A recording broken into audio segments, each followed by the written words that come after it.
Of May 1st, 2018 to order. I'll read the invocation. Heavenly Father, we thank Thee for this day. Help us to use good judgment for the business at hand and guide us in wisdom with a continuing sense of truth and fairness for the community we represent.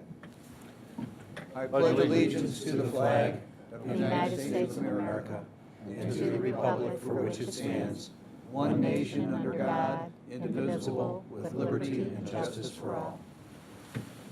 Julie, call the roll. Mr. Kirchner? He's excused absence. Mr. Krieger? Here. Mr. Landig? Here. Mr. Marne? Here. Mr. Blake? Mr. Donovan? Here. Mrs. Dowling? Here. Council, you have the minutes of the work session of April 3rd, 2018. Second. Julie, please read the roll. Mr. Krieger? Yes. Mr. Landig? Yes. Mr. Marne? Yes. Mr. Blake? Mr. Donovan? Yes. Mrs. Dowling? Yes. And the minutes of the regular meeting of April 3rd, 2018. So moved. Second. Julie, call the roll. Mr. Krieger? Yes. Mr. Landig? Yes. Mr. Marne? Yes. Mr. Blake? Yes. Mr. Donovan? Yes. Mrs. Dowling? Yes.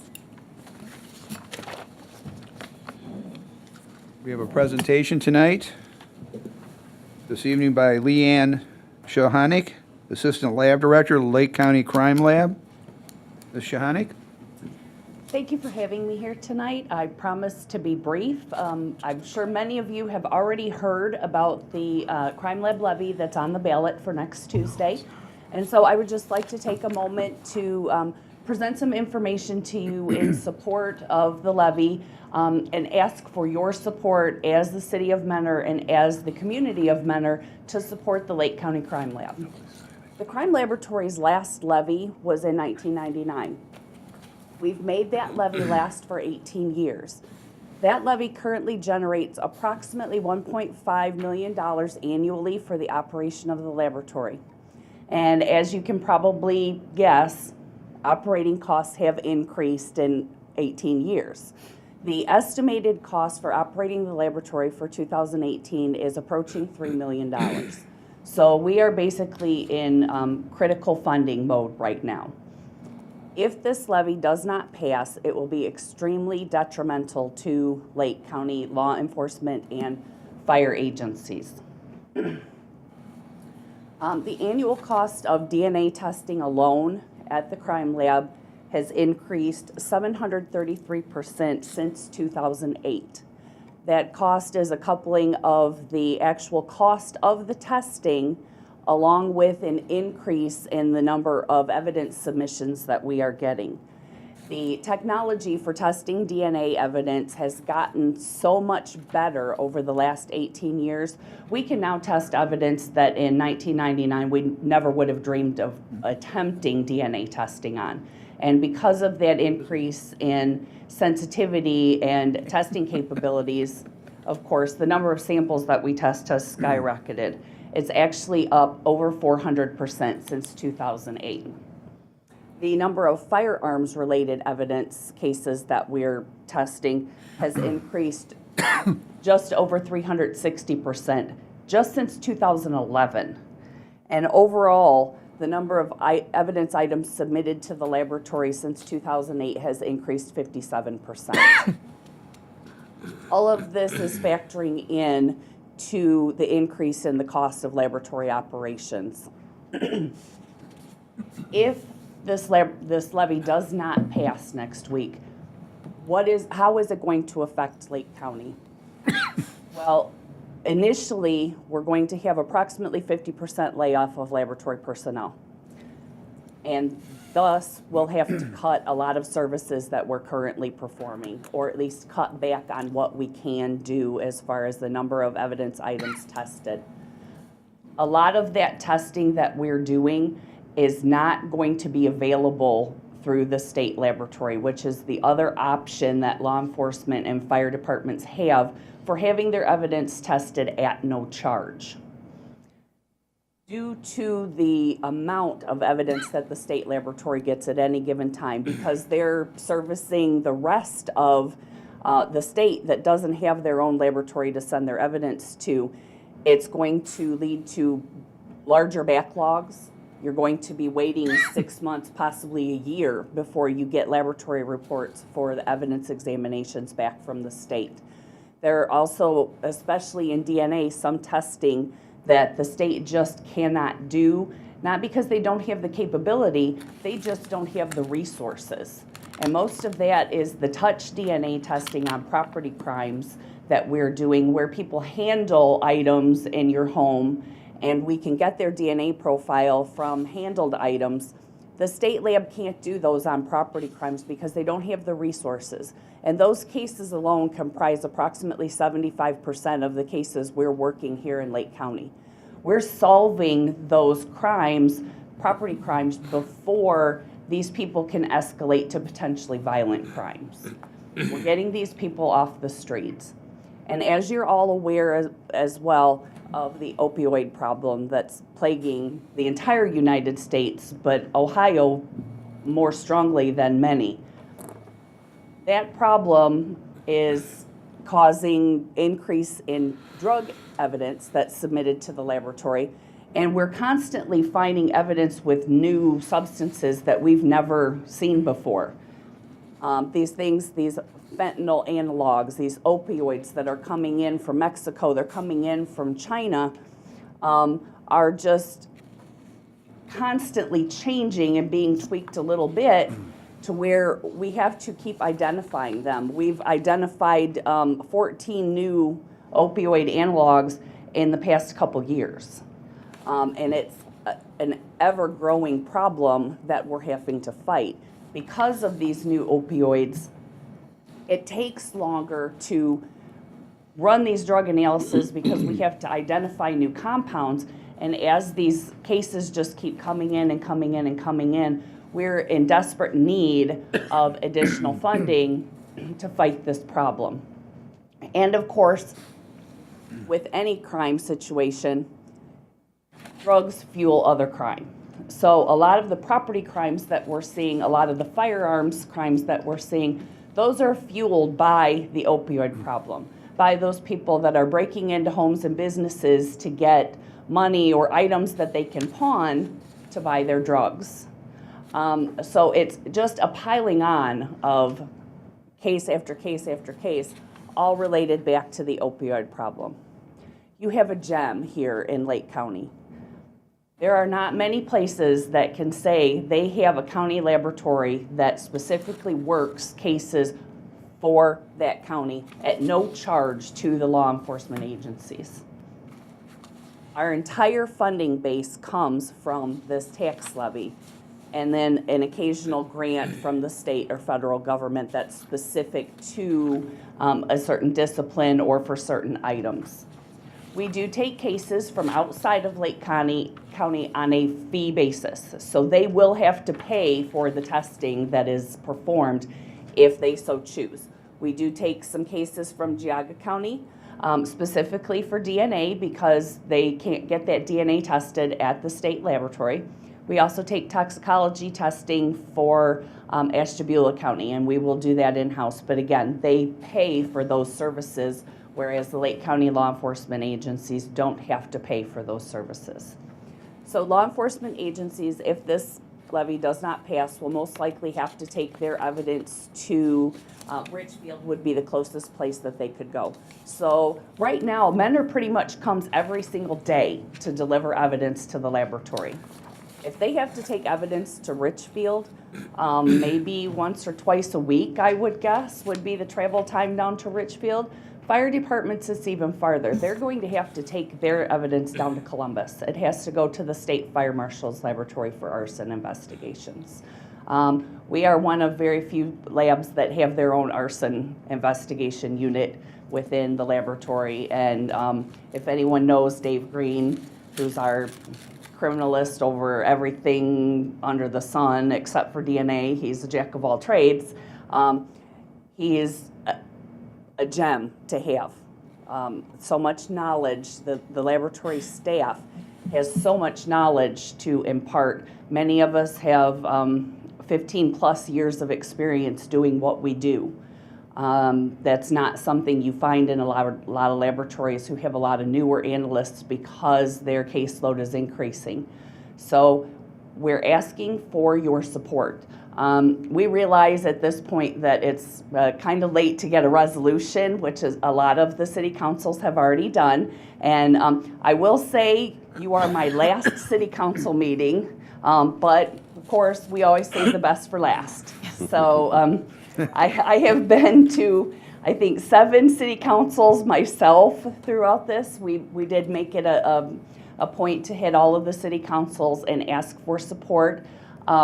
If we could get a letter, if we could get a shout out on Facebook, anything in support of the laboratory and the crime lab levy. The crime laboratory does have its own Facebook page for the levy. It's Friends of the Crime Lab. If you'd like to go on and just kind of like share that information with your friends, it gives a lot of information on more specifics and more in depth with the costs involved in things, and just get the voters out next Tuesday. And I'd be happy to answer any questions that anybody has. No? Mr. President? Yes. I would just like to say, I had the opportunity to tour there a couple of months ago, maybe back in January or February, and what you think of Crime Lab, you kind of think of CSI on TV, and that is the complete opposite of what they do, and it's amazing at all that they accomplish with the resources they have and how they're able to stretch it out. Even when we were there, we talked about certain crimes, like the one with the green tennis shoes. Yes. And literally, the person was prosecuted for murder, and it was all because of a speck of blood on a pair of green tennis shoes that matched an imprint on a comforter, right? That's how it Yes. started. Yes. So it's amazing at what they do, but thank you. It was real eye-opening. If you guys ever get the chance of taking a look at what they do, please do it. Yes, we do offer tours to the public. You just have to call the main office number and they will set up tours. We're more than happy to have people come through and tour the laboratory and see what we're all about, because yes, he's exactly right. It is not what you see on TV. Some days I wish it was. It would make my job a whole lot easier.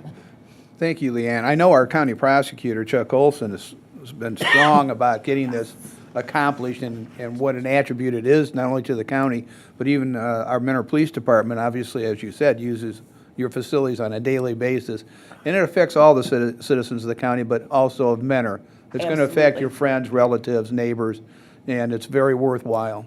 And I hope you get your votes. Oh, thank you so much. One thing that was brought up to us that we actually were not even aware of is that with having the crime lab in Lake County, I didn't know this myself, and homeowners insurance companies actually keep track of that information, and it can make a big difference in how much your homeowners insurance costs, because you have that availability locally rather than having to go somewhere else.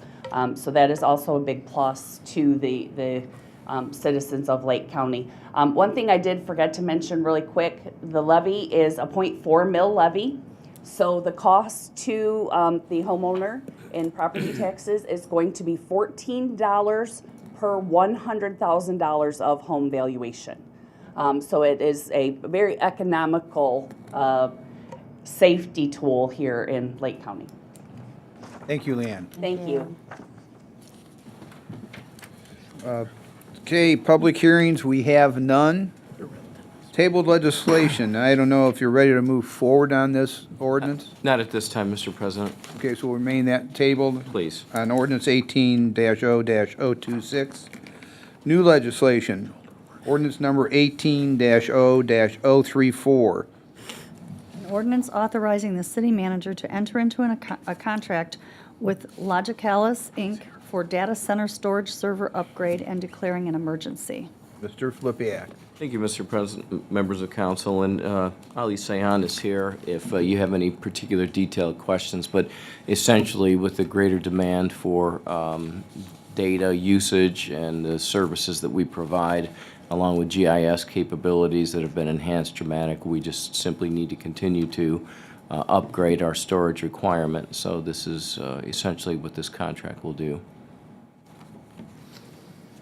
Move to suspend. Second. Julie, call the roll. Mr. Krieger? Yes. Mr. Landig? Yes. Mr. Marne? Yes. Mr. Blake? Yes. Mr. Donovan? Yeah. Mrs. Dowling? Move for passage. Second. call the roll. Mr. Krieger? Yes. Mr. Landig? Yes. Mr. Marne? Yes. Mr. Blake? Yes. Mr. Donovan? Yes. Mrs. Dowling? Yes. Ordinance number 18-0-034 has been approved. Ordinance number 18-0-038. An ordinance to revise the codified ordinances of the City of Mentor 2006 as amended by adopting current replacement pages and declaring an emergency. Mr. Filipiak. I'll take this. Oh, you take that? I'll take this. Big boy, huh? So 3 or 4 times a year, we have this ordinance, and what it does is it takes all of the ordinances that you have passed in the past 3 or 4 months that are of a permanent nature, and it puts them into our permanent ordinance book. It also takes any changes in the state code relative to general offenses and traffic laws that are changed at the state level and incorporates those changes into the Mentor Code of Ordinances so that our laws on those, matters track the state law, so there's no, confusion between what the law will be and how it will be applied. So anyway, that's what this does. If you look at it, you'll see a number of things that you've passed over the last few months that come up again here that need to be incorporated permanently into the Mentor Code of Ordinances. It's, you pass plenty of ordinances that don't end up being permanently in the book. You'll have some tonight that just don't become permanent ordinances. They authorize purchases or activities to be taken, but they don't prescribe conduct going forward in a permanent nature. So that's what you have. If you have any questions, I'll try to answer them. Any questions? Move to suspend. Second. Julie, call the roll. Mr. Krieger? Yes. Mr. Landig? Yes. Mr. Marne? Yes. Mr. Blake? Yes. Mr. Donovan? Yes. Mrs. Dowling? Yes. Move for passage. Second. Julie, call the roll. Krieger? Yes. Mr. Landig? Mr. Marne? Yes. Mr. Blake? Yes. Mr. Donovan? Yes. Mrs. Dowling? Yes. Ordinance number 18-0-038 has been approved. Ordinance number 18-0-039. An ordinance to authorize advances of funds and revisions to appropriations and declaring an emergency. Mr. Filipiak. Thank you, Mr. President. Mr. Malinowski, please. Thank you, Mr. Filipiak. Members of council, this ordinance approves one temporary cash advance, as noted for the FEMA grant that was awarded. That's to advance the money in so we can move on the grant. The appropriations were already included in the beginning of the year appropriation measure. And then it also has 3 adjustments to appropriations, revisions that are increases affecting 3 different funds. Largest being the upgrades, Phase 2 upgrades to the 911 emergency phone system over in dispatch. There's also a $65,000 increase to the TIF fund, and that relates to a subsequent ordinance that you'll see here for some utility relocations. And then finally, a state grant for $18,309. I recommend approval. Thank you. Council? Move to suspend. Second. Julie, call the roll. Mr. Krieger? Yes. Mr. Landig? Yes. Mr. Marne? Yes. Mr. Blake? Yes. Mr. Donovan? Yes. Mrs. Dowling? Yes. Move for passage. Second. Julie, please call the roll. Mr. Krieger? Yes. Mr. Landig? Yes. Mr. Marne? Yes. Mr. Blake? Yes. Mr. Donovan? Yes. Mrs. Dowling? Yes. Ordinance number 18-0-039 has been approved. Ordinance number 18-0-040. An ordinance authorizing the city manager to enter into an agreement with the Northeast Ohio Public Energy Council for the use of energized community grant funds and declaring an emergency. Mr. Filipiak. Thank you, Mr. President, and all NOPEC member communities this year will be receiving funding through reserve funds that they have accumulated through the years for an energy upgrade program, similar to one that was conducted about 5 or 6 years ago now. And this is based strictly on population size. The grant to us, which is a guaranteed grant, is just over $176,000. Mr. Schweikert, you have a couple of thoughts on how you want to utilize that? He'll be managing this project. I think the primary goal of what NOPEX would like us to do with the money is facility improvements that relate to energy upgrades, and I think that's largely what we're going to do. Specifically, we're looking at converting all of our parking lot lighting to LED. Also, we have some of our, the initial phase of our decorative lighting on 615 is not LED, and we would like to transition to that, as well as convert lighting in all of our city facilities over to LED, which obviously, I mean, it's nice there's an energy savings, but then there's cost savings going forward. Thank you. Counsel? Move to suspend. Second. Julie, please call the roll. Mr. Krieger? Yes. Mr. Landig? Yes. Mr. Marne? Yes. Mr. Blake? Yes. Mr. Donovan? Yes. Mrs. Dowling? yes, Move for passage. Second. Please call the roll. Mr. Krieger? Yes. Mr. Landig? Yes. Mr. Marne? Yes. Mr. Blake? Yes. Mr. Donovan? Yes. Mrs. Dowling? Ordinance number 18-0-040 has been approved. Ordinance number 18-0-041. An ordinance authorizing the city manager to enter into a contract with Duramark, Inc. for pavement lane marking services and declaring an emergency. Mr. Flippia. Thank you, Mr. President. Mr. Schweikert, please. Bids are open on 21 March for pavement lane marking services. This annual program provides for the restriping of all major and minor routes within the city that currently have striping. The low bid was submitted by Duramark with a bid of $235,965, and I recommend we enter into a contract with them. Thank you. Counsel? Move to suspend. Second. Julie, please call the roll. Mr. Krieger? Yes. Mr. Landig? Yes. Mr. Marne? Yes. Mr. Blake? Yes. Mr. Donovan? Yes. Mrs. Dowling? yes, Passage. Second. Julie, please call the roll.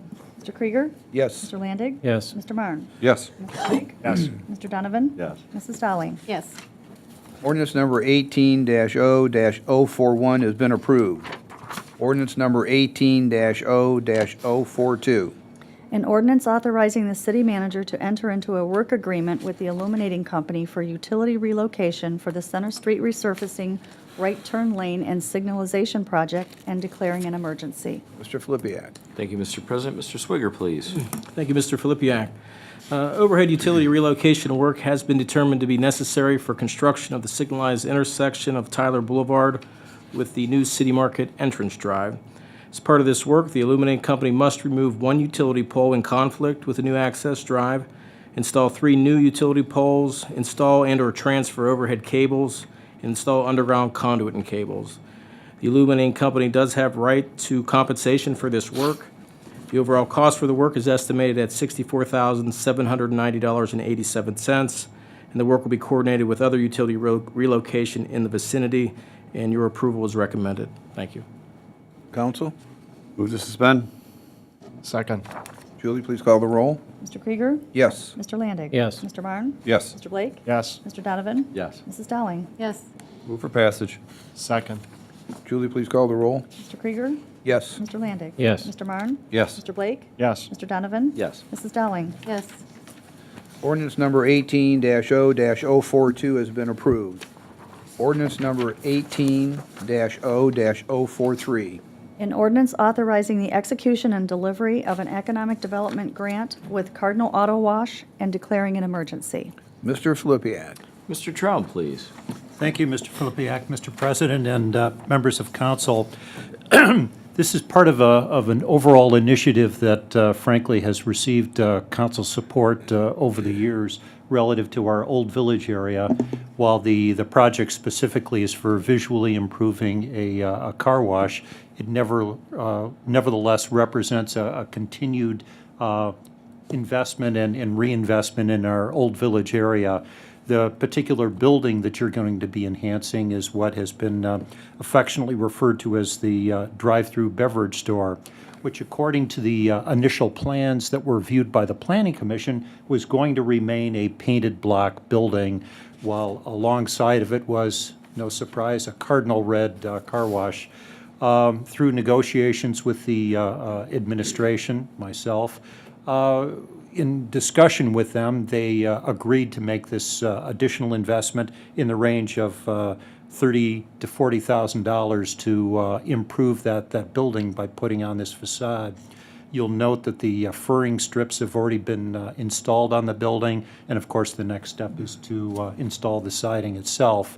The hope is that this continued investment in our Old Village area will continue and build up steam and at some point actually transform this into a bona fide Old Village. Thank you. Council, what's your pleasure? Move to suspend? Second. Julie, please call the roll. Mr. Krieger? Yes. Mr. Landig? Yes. Mr. Marne? Yes. Mr. Blake? Mr. Donovan? Yes. Mrs. Dowling? yes, Passage? Second. Julie, please call the roll. Mr. Krieger? Yes. Mr. Landig? Yes. Mr. Marne? Yes. Mr. Blake? Yes. Mr. Donovan? Yes. Mrs. Dowling? yes, Ordinance number 18-0-043 has been approved. Ordinance number 18-0-044.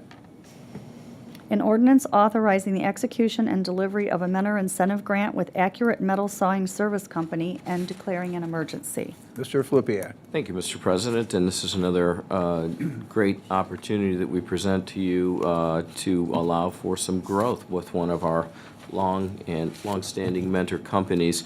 I'll ask Mr. Traub to offer a description for both ordinances 44 and 45, since they are related. Mr. Traub. Thank you, Mr. Flipiak, and Mr. President, and members of council. As I've explained on a couple of occasions, we are experiencing an interesting dilemma in our city. Our industrial vacancy rate, according to the end of the first quarter, would appear to be about 1.9%. For all practical purposes, the available industrial property is clustered in two buildings, one of which is the former Caterpillar plant, which is proving to be home for a number of companies and will be for Accurate Metal Sawing. You may recall several meetings ago, you had considered a Mentor incentive grant for MUM Industries, which is growing, was leaving approximately a 45,000 square foot building and increasing their size to about 90,000 square feet to provide additional square footage to grow that company.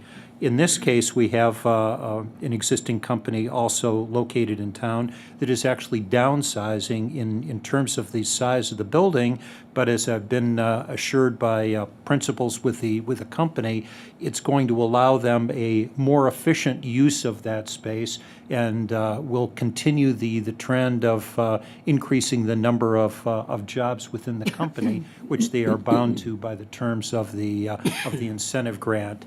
The company itself, Accurate Metal Sawing, as the staff report indicates, has been in Mentor since 1999 and does what their name of the company indicates. They do accurate metal sawing. These two products were cut on band saws, obviously of different capabilities within their facilities, and obviously these are not finished projects or products rather, but then go on for inclusion in various other manufactured goods, frankly throughout the United States, but particularly in our local area. As a result of this relocation, Accurate Metal Saw will be making a commitment through a long-term lease to remain within that Caterpillar facility. They'll be making leasehold improvements in that building, so those are investments in the building so that they can more effectively operate, and also associated labor. As a result of the proposed MIG, they will be retaining about $1 million in existing payroll, in addition to additional payroll over the proposed 8-year term of the grant period. The one nuance of this that I'm proposing is that there be equal payments made over the life of the Mentor incentive grant. So in the first couple of years of the grant period, the actual percentage that they'll be receiving is a little bit higher. And then in the latter years of the agreement, a little bit lower amount, but it averages out to about $2,800 per year. Mr. Flipiak indicated and gave me license to continue on. There is also a $10,000 economic development grant, and you'll recall the purpose of that is for a one-time grant. In this case, because of the size and complexity of the equipment that's being relocated from Accurate, we're going to be participating with them on a very modest basis, $10,000 to help in the relocation of the equipment. I would note one of the executives of Accurate Metal Saw is in the audience and kindly lent me the exhibits here. I don't know if he has any comments he would care to make, but perhaps to introduce himself, and again, if there are any additional questions or comments you'd care to ask. My name is Dirk Smith-Eisler, and Dirk, can you sit at the podium, please? State your name and address also. the address of my business. That'd be fine. Okay. My name is Dirk Smith-Eisler with Accurate Metal Sawing, and we're located at 8989 Tyler Boulevard. And as Ron said, we've been here since 1999, and I think the last time I was in front of the council was in 1998 as we're getting ready to start the project to build that building. Our financial condition has changed starting in 2008, and so we've come to the realization that we have to cut our overhead some more in order to remain financially strong.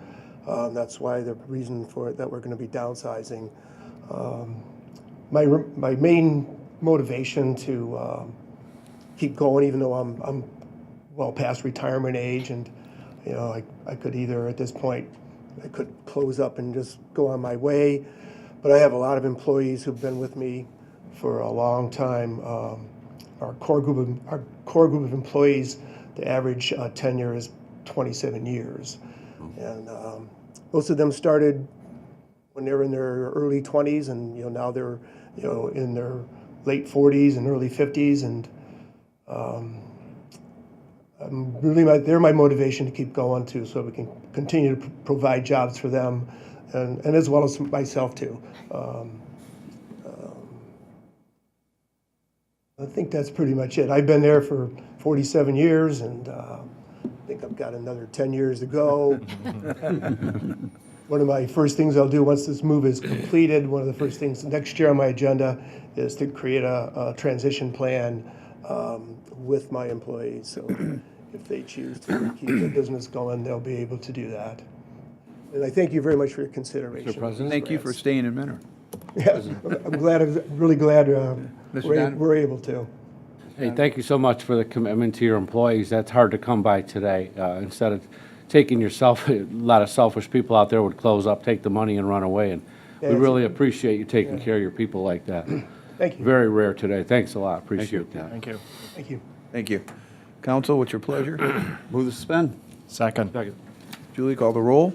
Mr. Krieger? Yes. Mr. Landig? Yes. Mr. Marne? Yes. Mr. Blake? Yes. Mr. Donovan? Yes. Mrs. Dowling? Yes. Move for passage. Second. Julie, call the roll. Mr. Krieger? Yes. Mr. Landig? Yes. Mr. Marne? Yes. Mr. Blake? Yes. Mr. Donovan? Yes. Mrs. Dowling? Yes. Ordinance number 18-0-044 has been approved. Ordinance number 18-0-045. An ordinance authorizing the execution and delivery of an economic development grant with Accurate Metal Sawing Service Company and declaring an emergency. Mr. Flippia, Nothing further, Mr. President. Council. Move to suspend. Second. Julie, please call the roll. Mr. Krieger? Yes. Mr. Landig? Yes. Mr. Marne? Yes. Mr. Blake? Yes. Mr. Donovan? Yes. Mrs. Dowling? Yes. Motion for approval. Move to approve. Second. Julie, please call the roll. Mr. Krieger? Yes. Mr. Landig? Yes. Mr. Marne? Yes. Mr. Blake? Yes. Mr. Donovan? Yes. Mrs. Dowling? Yes. Ordinance number 18-0-045 has been approved. Yeah, right. Thank you. Second reading, there are none. Third reading, there are none. Okay, here we go. Manager's report. Throughout the whole meeting, I haven't heard any English accent, any German accent. No, but when I was... Welcome back. Thank you. Thank you, Mr. President. I'm glad to be back. When I was saying the pledge, it reminded me just how nice it is to be home, so. Council, we have 4 open cut requests this evening. The first is a request from Aqua, Ohio for work related to 2,880 feet of water main, 10-inch water main on Johnny Cake Ridge Road and Brentwood Road. Ask for your approval. Council? Second. Julie, please call the roll. Mr. Krieger? Yes. Mr. Landig? Yes. Mr. Marne? Yes. Mr. Blake? Yes. Mr. Donovan? Yes. Mrs. Dowling? Yes. Thank you, Council. The second is pavement open cut request for a sanitary sewer connection and a storm sewer connection for the Woodland subdivision on King Memorial Road by the Summers Real Estate Group. Mr. Counsel? President, if I could just ask a question of the administration. When the sanitary connection is going to be made, the King Memorial is going to be closed for a day. I do have a concern about the detour. I believe cars will be detoured down Hoos to Button and back up to 84. My concern is if people see Kellogg Creek right there and they take that up, they're going to end up right in all the heart of where the problem is. Is there going to be something that will discourage them from trying to take that shortcut during that day? Because then they're going to come to King Memorial and they're probably not going to be able to get out from there. And, you know, it's just a concern. Well, we did discuss that. The detour route will be posted, but it's possible we could discuss some assistance with our police department to advise Encourage people people or to keep going down help Hoos. not try to go down Kellogg Creek. Correct. All right. And that's just one day only? It's about 8 hours, eight or so. Do we know when that's going to be so it can be posted maybe a day before? Kind of give everyone good, fair warning. I don't have an exact date, but the developer's here that if he has one, he might be able to Okay. share that with us. That would be great. Mr. Summers? Summers Real Estate. We did have a meeting with the safety forces. We will approximately 5 days before the opening be posting signs that the road will be closed on this date for one day. Great. They will be both at north and the south end of King Memorial. Secondly, we're hiring, at the request of the safety forces, off-duty policemen with cars at each end to discourage the cut-through traffic. Okay. I think we've addressed most of the concerns. This is the only route we have because the sewer that we have to connect to is in the middle of the road. Yeah, I understand. Can there be some signage at Kellogg Creek so that people keep going to Button and around? We can just discuss adding a sign at Kellogg Creek to promote people to continue down Hoos. Okay, good. That's To not use the road. We We'll can add that to the do sign list at both ends of Kellogg Creek. tremendous. Okay, that satisfies my concern. Thank you. Thank you. Council, any other comments? No. Council, what's your pleasure? Move to approve? Second. Julie, please call the roll. Mr. Krieger? Yes. Mr. Landig? Yes. Mr. Marne? Yes. Mr. Blake? Yes. Mr. Donovan? Yes. Mrs. Dowling? Yes. Mr. Thank you, Flippia. Council. The next is a request from Pro-Built Homes for a sanitary service connection at 8205 Deepwood Boulevard. Council? Move to approve? Second. Julie, please call the roll. Mr. Krieger? Yes. Mr. Landig? Yes. Mr. Marne? Yes. Mr. Blake? Yes. Mr. Donovan? Yes. Mrs. Dowling? Yes. Mr. Flippia, back to you. Thank you, Council. And then the final request is from Dominion to relocate 2 sections of gas line as part of the city's Center Street resurfacing and right turn lane project. So what's your pleasure? So move. Second. Julie, please call the roll. Mr. Krieger? Yes. Mr. Landig? Yes. Mr. Marne? Yes. Mr. Blake? Yes. Mr. Donovan? Yes. Mrs. Dowling? Yes. Mr. Flippia. Thank you, Council. We remind our residents that this month, the month of May, is National Electrical Fire Safety Month, and the National Fire Protection Association emphasizes the importance of electrical fire safety and reminds us that electricity plays a major role in our daily lives. We also remind our residents that we've had some recent house fires in the city, and that we believe could have been avoided with working fire alarms. So Mentor Fire Department will provide and install free smoke detectors in the homes of senior citizens or those with physical disabilities or those in financial need. They just simply need to contact the fire department for that installation. Also, we would like to extend congratulations and our appreciation to two of our long-standing employees in the fire department. Fire Inspector Cheryl Simon is retiring after nearly 25 years of service, and part-time firefighter Ed Buziak is retiring with more than 31 years of service. So we thank them for that service, and we wish them well in the next phase of their life.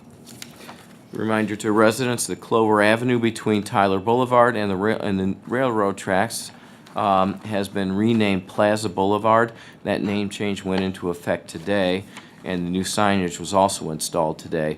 Plaza Boulevard crossing will officially open with a short ceremony on Friday, May 11th at noon on the southern side of the crossing, and those who are interested in attending are encouraged to park in the Toys R Us parking lot located at 7723 Monroe Avenue. And then immediately following that small ceremony, the road will be immediately open to traffic, and council gets to decide which of you gets to cross first. So I think that goes to you, Mr. President. The Natural Resource Department will be restocking the ponds located at Garfield Park and Walsh Park on Thursday, May 3rd. The Menor Lagoons officially opened for the season today on May 1st. And last week we did some serious cleanup over at the Rose Garden, and hopefully that's looking a little bit better shape than it was heading into the spring season here. Finally, we have two businesses that have, one that is with a name change, Mean Mugs Pub at 9055 Menor Avenue, which was formerly doing business as Pacers. And we have a relocation, Home Health Care Supply, relocated to 8806 Manor Avenue from 7827 Reynolds Road. So we wish them continued success in their new locations. That's all. That's it. Thank you. Julie, clerk's correspondence. Council is in receipt of the Menor Municipal Court month-end report for March of 2018. And that is it. Commission committee reports. We have meeting minutes, Board of Zoning, Building and Zoning Appeals, March 13th, 2018. Municipal Planning Commission from March 22nd, 2018. And the Tree Commission from April 4th, 2018. Any old business? Mr. President? Yes, Mr. Blake. Thank you. Ken, as we move through spring and on towards the end of spring, at some point, can we get a report on the tree contractor registry? The reason I ask for that is it seems like as I drive around this year, I'm seeing a lot of new signs from tree contractors that I've never seen in the city before. I even saw a hand-painted sign, which to me is Screams low budget to you, Mr. Blake. It screams a concern. So I was just, maybe at our next meeting or whenever you get the chance, if we could just get a report on how that's being received, if we're getting a lot of contractors registering, and if there's any problems that are happening. But it's just a concern with what looks to be a lot of new players coming into the city. Sure, and I think we reported, perhaps at our last council meeting, that we had sent out notices to all of those that we know currently do regular business in the city, but as you said, there are always those popping up. I think it's going to take a little effort from our staff this year to stop by these work sites and remind the contractors what their obligations are, and maybe our guys are going to have to hand them a copy of the new regulations and an application. That would be good. I'll try to get you the phone number from that hand-painted sign. Sounds good. Unless it hasn't rains. washed away by If it rains. Thank you. Appreciate it. Council, any other comments? Okay, we're down to persons before council. I'm sorry, what? Oh, I thought I did new business. New business. Okay, no new business. Persons before council. Gary Stump.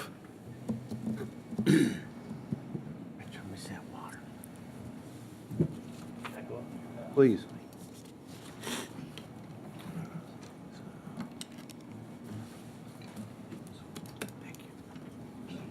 a little nervous, so. That's bear okay, with me. just state your name and address, Gary, will you, please? Gary Stump, 8493 Sharp Lane, Chesterland, Ohio. Thank you, President Krieger and Council, for letting me speak a couple of minutes. I have sent out some emails informing you what we're trying to do here in Mentor. Here on behalf of the International Kiwanis, we're looking into how we can react with the community. You guys are all part of that. We are setting up appointments Monday, Tuesday, Wednesday, 7th, 8th, and 9th here in Mentor. I'm also working with the schools. I'd like to get the fire chief and the police chief involved too. It's important that we are here to serve the community and also the youth and the children of this community. That's why we're working with the schools. There are over 200 clubs in the state of Ohio. 3 of them right here in Lake County: Kirtland, Willoughby, and Eastlake. I've been trying for 3 years to get together and get a club going here in Mentor. You had one in '98 that did not make it. What happens is, you know, everybody gets old. It's harder and harder to get the service groups. In this community, you have many service groups. I feel there's room for one more. That's basically it. I just thank you for your time this evening, for letting me speak about the Mentor Kiwanis Club that we are trying to form here. Thank you, Gary, and good luck in forming the club. Thank you. Okay. No executive session. We have an executive? Nope. No, we have nothing, nothing left except the Cavs game now. Okay. Have a motion to adjourn? Go Cavs. Move to adjourn. Okay.